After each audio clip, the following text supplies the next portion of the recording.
Hay días en que ni siquiera provoca caminar por Lima, especialmente en verano. Pero para eso, felizmente, existen los museos. Bueno, para eso y para mucho más. ¿Sabías que en Lima existen más de 40 museos a la vuelta de la esquina? ¿Has ido a alguno de ellos? Ir a uno puede ser una aventura fascinante. Pero poco se ha hablado de la historia de los museos en sí. Y sobre todo, cuál es la participación de los hombres de Estado y de los hombres públicos de nuestro Perú. Historia de museos a través de una vitrina.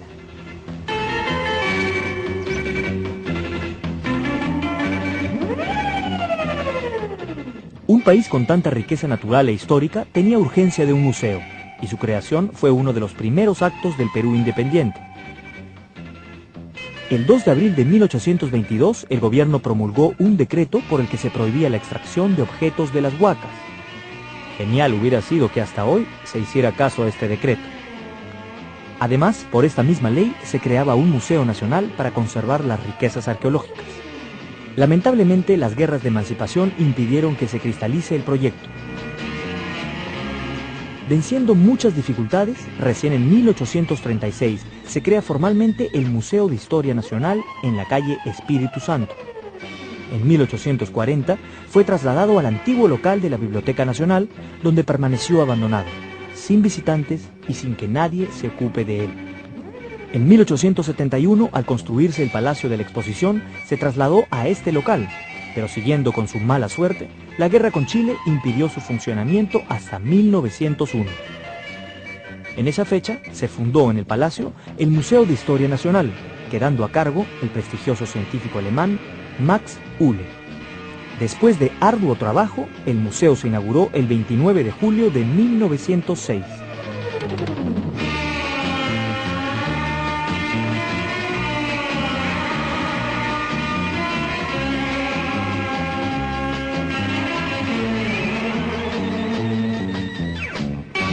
Los visitantes llenaron sus dos secciones, la de historia y la de arqueología.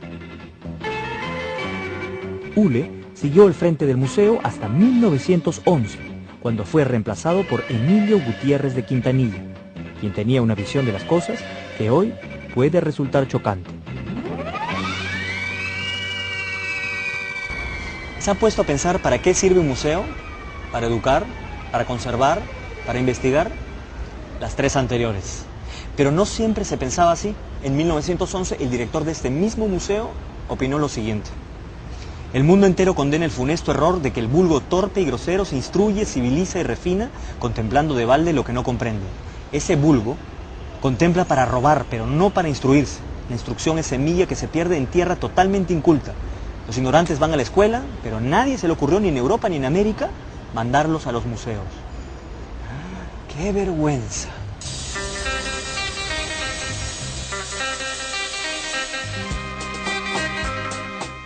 El Palacio de la Exposición, donde funcionaba el Museo de Historia Nacional, es uno de los ejemplos más bellos de la arquitectura limeña. Creado expresamente para la Exposición Industrial de Lima, fue construido entre los años 1870 y 1871, cuando gobernaba el presidente Balta. El diseño es del arquitecto Antonio Leonardi, con un marcado estilo neorrenacentista. Este bello edificio fue construido según la técnica de la construcción en fierro, técnica revolucionaria para la época. Todos conocemos el Museo de Arte de Lima, ese que está en el Parque de la Exposición frente a Paseo Colón, pero no siempre fue museo. Fue creado para una exposición industrial. Luego pasó a ser sede de la Sociedad de Bellas Artes. En la Guerra del Pacífico fue Hospital de Sangre y Guarnición chileno. Luego Ministerio de Fomento, Ministerio de Agricultura y luego, entre otras muchas cosas, pasó a ser parte de la Municipalidad de Lima. Aquí mismo se hacían las fiestas de carnaval. Así que este museo no siempre fue museo, multifuncional había sido.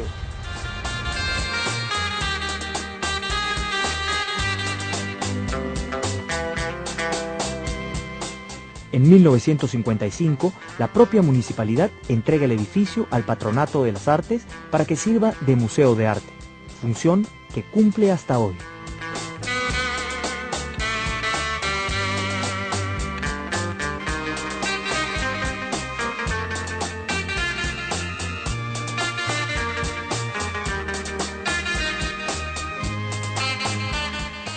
En 1961 fue inaugurado oficialmente el Museo de Arte, que reúne 3.000 años de arte peruano, desde las culturas prehispánicas hasta la época contemporánea.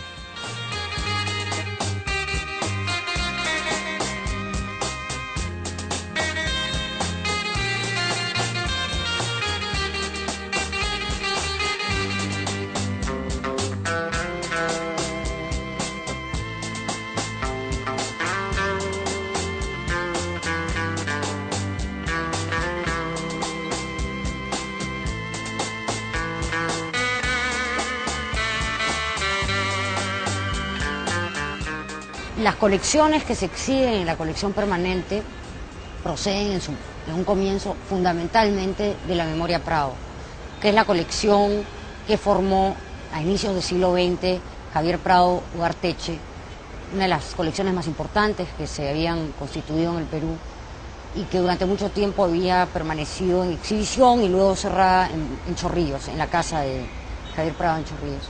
Siendo presidente Manuel Prado, y a nombre de las familias Prado y Peña Prado, entregan la Memoria Prado al museo. Y es una de las aportes más importantes a las colecciones públicas del Perú en la historia del país, probablemente.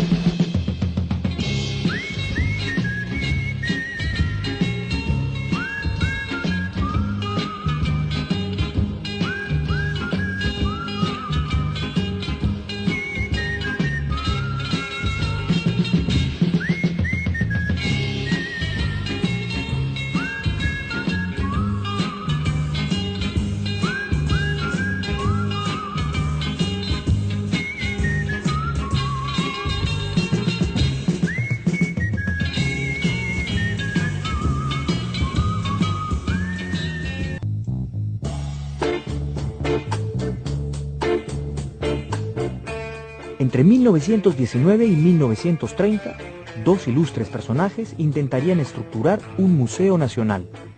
Ellos son Julio Cetello y Luis Balcarce. El fruto de sus esfuerzos se manifestó en la década de los 30, cuando el antiguo museo se separa en 3 museos especializados. El primero es el Museo Nacional de Historia, que se funda en la Quinta de los Libertadores, en Magdalena Vieja. Hoy, a través de sus pinturas, mobiliario, habitaciones, huerta y pozo, podemos imaginarnos cómo vivieron nuestros libertadores.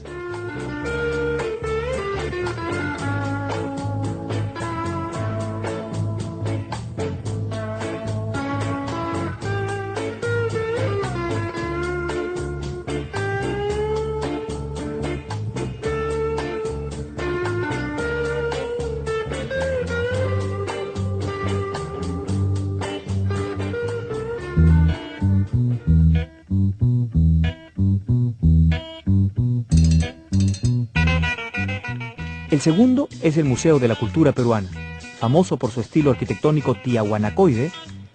Fue concebido en 1924 por Richard Malakowski y se instala en la avenida Alfonso Ugarte en Breña para albergar la colección Víctor Larco Herrera. Actualmente está dedicado a mostrar nuestras artes populares, esas que promovió el pintor José Sabogal.